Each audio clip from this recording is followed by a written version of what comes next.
Selamat malam, saudara-saudari dalam Yesus Kristus. Selamat bertemu kembali dalam renungan malam, Ye shall receive power, atau engkau akan menerima kuasa, oleh Ellen G. White, tanggal 16 November 2025. Mari kita berdoa. Bapa kami yang di sorga, Allah pencipta langit dan bumi, laut beserta segala isinya. Satu-satunya Allah yang benar, yang kami sembah selalu melalui anak-Mu Yesus Kristus. Kami bersyukur dan berterima kasih atas penyertaan dan perlindungan Bapa sepanjang hari dalam seluruh kegiatan maupun pekerjaan kami. Sebentar kami akan mendengarkan firman-Mu melalui renungan malam. Mohon karuniakan roh anak-Mu Yesus Kristus dalam hati kami, sehingga kami dapat mengerti dan menghidupkannya. Kami persembahkan doa ini di dalam nama Yesus yang adalah Tuhan dan Juru Selamat kami. Amin. Renungan malam ini akan dibacakan oleh Saudari Ashley Tambunan. Kepada Saudari Ashley, kami persilahkan. Selamat malam. Renungan malam kita pada hari ini tanggal 16 November 2025 berjudul Tidak Mencari Orisinalitas. Ayat inti kita diambil dari Titus 2 ayat 1. Tetapi engkau, beritakanlah apa yang sesuai dengan ajaran yang sehat. Kita terus-menerus berada dalam bahaya melampaui kesederhanaan Injil. Ada hasrat yang kuat dari banyak orang untuk mengejutkan dunia dengan sesuatu yang dianggap baru, yang akan mengangkat orang-orang ke dalam keadaan kegairahan rohani dan mengubah tatanan pengalaman saat ini. Tentu saja ada kebutuhan besar akan perubahan dalam tatanan pengalaman saat ini. Karena kesucian kebenaran saat ini belum disadari sebagaimana mestinya. Tetapi perubahan yang kita butuhkan adalah perubahan hati, dan hanya dapat diperoleh dengan mencari Allah secara pribadi untuk memohon berkat-Nya. Dengan memohon kepadanya untuk kuasanya, dengan sungguh-sungguh berdoa agar kasih karunia-Nya turun atas kita, dan agar karakter kita diubahkan. Inilah perubahan yang kita butuhkan saat ini. Dan untuk mencapai pengalaman ini, kita harus mengerahkan energi yang gigih dan menunjukkan kesungguhan hati. Kita harus bertanya dengan ketulusan sejati, apa yang harus saya lakukan agar diselamatkan? Kita harus tahu langkah apa yang sedang kita ambil menuju sorga.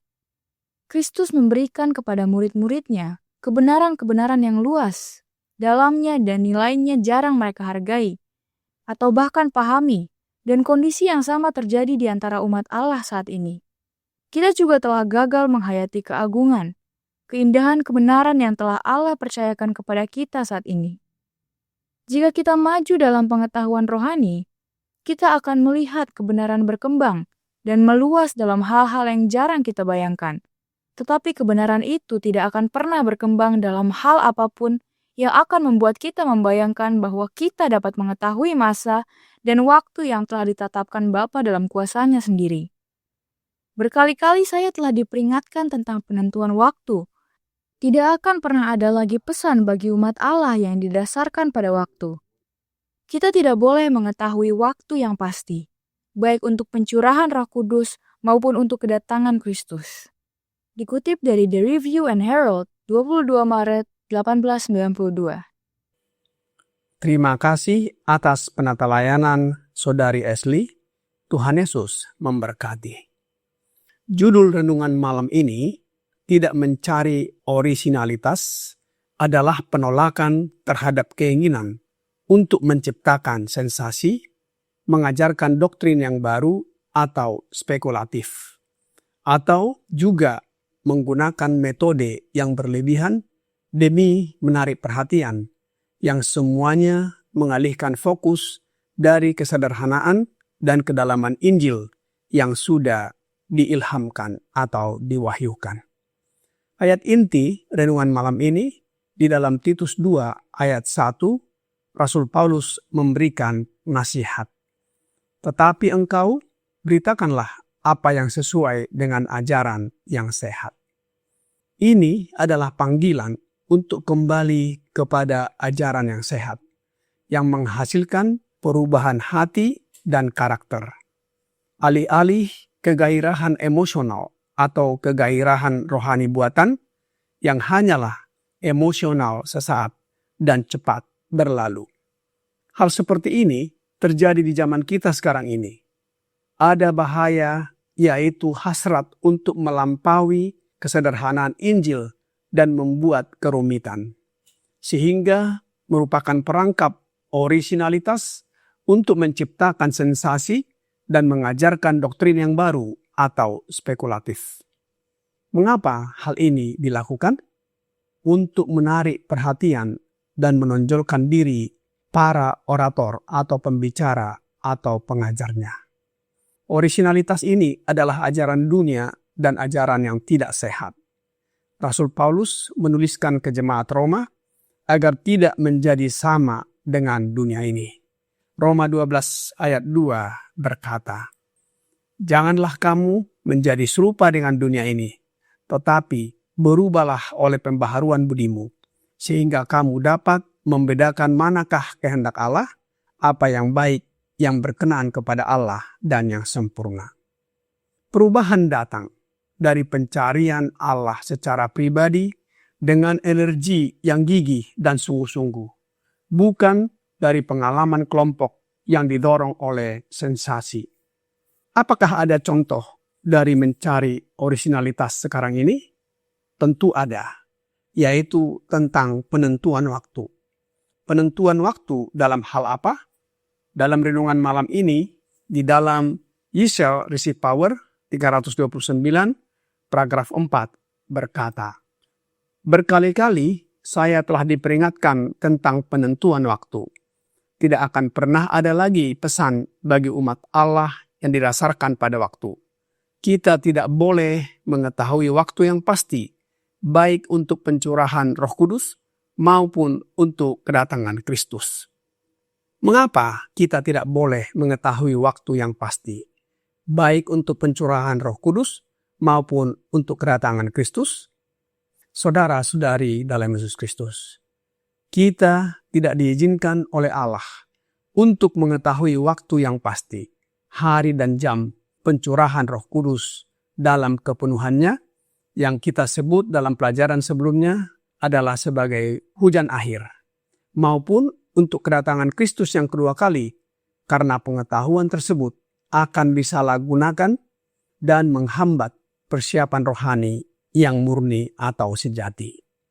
Tuhan sengaja menyembunyikan waktu pastinya agar mendorong umatnya selalu berada dalam keadaan berjaga-jaga dan siap sedia sambil terus bekerja baginya. Alkitab di dalam Matius 24 ayat 36 dan Kisah Para Rasul 1 ayat 7 berkata, "Tetapi tentang hari dan saat itu tidak seorang pun yang tahu, malaikat-malaikat di sorga tidak, dan anak pun tidak, hanya Bapa sendiri." Kisah Para Rasul 1 ayat 7, jawabnya, "Engkau tidak perlu mengetahui masa dan waktu yang ditetapkan Bapa sendiri menurut kuasanya." Tentang hal ini, Roh Nubuat di dalam Selected Messages, buku 1, halaman 188, paragraf 1 berkata, "Waktu yang pasti dari kedatangan Tuhan kita dinyatakan berada di luar pengetahuan manusia. Bahkan para malaikat yang melayani mereka, yang akan menjadi pewaris keselamatan, tidak mengetahui hari atau jamnya. Tetapi tentang hari dan saat itu, tidak ada seorang pun yang tahu, tidak juga malaikat-malaikat di sorga, melainkan hanya Bapa-Ku saja." Mengapa waktu yang pasti tentang kedatangan Roh Kudus dan Yesus Kristus kedua kali disembunyikan? Selanjutnya, di dalam buku Heaven halaman 166, paragraf 1 berkata, "Waktu-waktu dan musim-musim telah Allah tetapkan dalam kuasa-Nya sendiri. Dan mengapa Allah tidak memberikan pengetahuan ini kepada kita? Karena kita tidak akan menggunakannya dengan benar jika Dia memberikannya. Suatu kondisi akan timbul dari pengetahuan ini di antara umat kita yang akan sangat menghambat pekerjaan Allah dalam mempersiapkan umat untuk berdiri pada hari besar yang akan datang. Kita tidak boleh disibukkan dengan spekulasi mengenai waktu-waktu dan musim-musim yang tidak Allah singkapkan." Saudara-saudari dalam Yesus Kristus, tujuan Allah menyembunyikan waktu pastinya adalah agar kita hidup dalam kesiapan setiap saat, bukan hanya sesaat sebelum kedatangannya. Kesiapan kita haruslah berkelanjutan, tidak mendadak.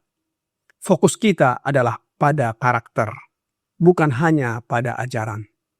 Persiapan sejati adalah pemurnian karakter agar mencerminkan Kristus.